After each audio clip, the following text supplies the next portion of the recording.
할렐루야, 반갑습니다. 오늘은 날마다 주께로 큐티집 26페이지, 성경은 요한복음 18장 28절로 40절 말씀입니다. 이 말씀을 가지고 진리로 통치하는 나라의 왕이라는 제목으로 잠시 은혜를 나누도록 하겠습니다. 사랑하는 성도 여러분, 왕이란 무엇을 하는 사람일까요? 한 나라를 다스리고 이끌어가는 최고의 수장을 왕이라고 하지요.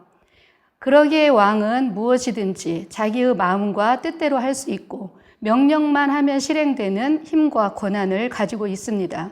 그래서 짐이 곧 법이요라는 말이 있듯이 왕은 곧 법인 것입니다.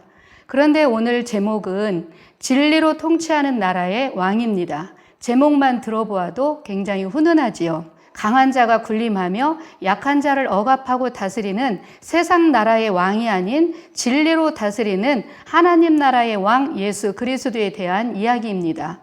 그런데 우리가 읽은 본문 속에는 왕으로 오신 예수님이 세상 나라에서 재판을 받는 모습으로 시작을 하고 있습니다. 법정은 당시 총독이었던 빌라도의 관정이고 고소한 사람들은 유대인들이며 고소를 당한 사람은 예수입니다.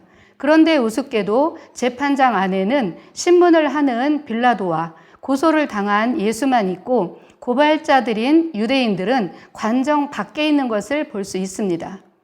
첫 번째로 들어가 봅니다. 유대인들이 빌라도의 관정 안으로 들어가지 않고 관정 밖에 있었던 이유는 무엇일까요? 28절입니다. 그들이 예수를 가야바에게서 관정으로 끌고 가니 새벽이라. 그들은 더럽힘을 받지 아니하고 유월절 잔치를 먹고자 하여 관정으로 들어가지 아니하더라. 더럽힘을 받지 아니하고 유월절을 먹고자 해서라고 말씀합니다. 유월절은 유대인들에게 있어서 최고의 명절이며 축제입니다. 애굽에서 종살이를 하던 조상들이 애굽의 억압과 압제로부터 벗어난 출애굽을 기념하는 절기로서 우리의 광복절 같은 큰 잔칫날이었는데 이제 몇 시간만 있으면 그 유월절이 시작되었던 것입니다. 그런 잔치를 코앞에 둔 유대인들이 그동안 자기들이 부정하다고 여겼던 이방인의 총독 빌라도의 법정 안에 들어감으로써 부정을 입게 될까 봐 두려웠던 것입니다. 혹시라도 부정하게 되어 유월절 절기에 참석하지 못하면 어떡하나 하는 두려움 때문에 들어가지 못했던 것입니다. 속된 말로 부정탈까 봐 그런 것이지요. 이 말씀은 유대인들이 얼마나 율법주의와 외식과 형식에 매인 신앙생활을 하고 있었는지를 꼬집어주고 있는 말씀입니다. 그들이 겉으로는 하나님이 정해주신 절기를 철저하고도 완벽하게 지키면서도 진정 유월절 어린 양으로 오신 예수님을 몰라봤습니다. 뿐만 아니라 어린 양으로 오신 예수를 죽이려는 악한 음모를 가지고 이른 새벽부터 우르르 법정 문 앞에 몰려와 있었던 것입니다. 속으로는 죽이려는 악한 마음을 품고 왔으면서도 관정 안에 들어가지 않았던 이중적인 그 모습, 누구와 닮지 않았습니까? 바로 신문하고 있는 총독 빌라도이지요. 그는 신문 끝에 예수님이 죄가 없다는 것을 알았습니다. 그럼에도 불구하고 그는 물로 손을 싹싹 씻으면서 이 죄가 자기와는 상관없다는 듯이 성난 유대인들에게 예수님을 내어주고 말았던 그 비겁한 모습 말입니다. 사랑하는 성도 여러분, 예수님께서 미움은 곧 살인이라고 하셨습니다. 마음속에 살인을 가득 품은 유대인들의 겉모습은 너무도 완벽하고 철저하게 하나님을 섬기는 종교인의 모습을 하고 있었습니다. 우리의 겉사람과 속사람은 어떤 모습을 하고 있는지 돌아보는 이 아침이 되었으면 좋겠습니다. 우리가 날마다 성전에 앉아 거룩한 모습으로 예배는 드리면서도 진정 마음속에는 여전히 미움과 악독과 불의로 가득 차 있는 것은 아닌지를 살펴보았으면 좋겠습니다. 두 번째입니다. 유대인들은 예수님에 대해 어떤 죄목으로 고소를 하고 있습니까? 30절입니다. 대답하여 이르되 이 사람이 행악자가 아니었더라면 우리가 당신에게 넘기지 아니하였겠나이다. 이 사람이 행악자가 아니었더라면 이라고 말씀을 합니다. 이 사람 예수가 행악자, 악을 행한 사람이라는 것이죠. 그들이 빌라도에게 소리치면서 들이댔던 행악이라는 것이 무엇인지를 보겠습니다. 요한복음 19장 7절입니다. 유대인들이 대답하되 우리에게 법이 있으니 그 법대로 하면 그가 당연히 죽을 것은 그가 자기를 하나님의 아들이라 함이라. 요한복음 19장 12절 중반절입니다. 유대인들이 소리질러 이르되 이 사람을 놓으면 가이사의 충신이 아니니이다. 무릇 자기를 왕이라 하는 자는 가이사를 반역한 것이니이다. 예수가 자신을 가리켜서 내가 하나님의 아들이다, 내가 왕이다 이렇게 말씀을 하셨는데 그것을 가지고 트집을 잡고 있는 것입니다.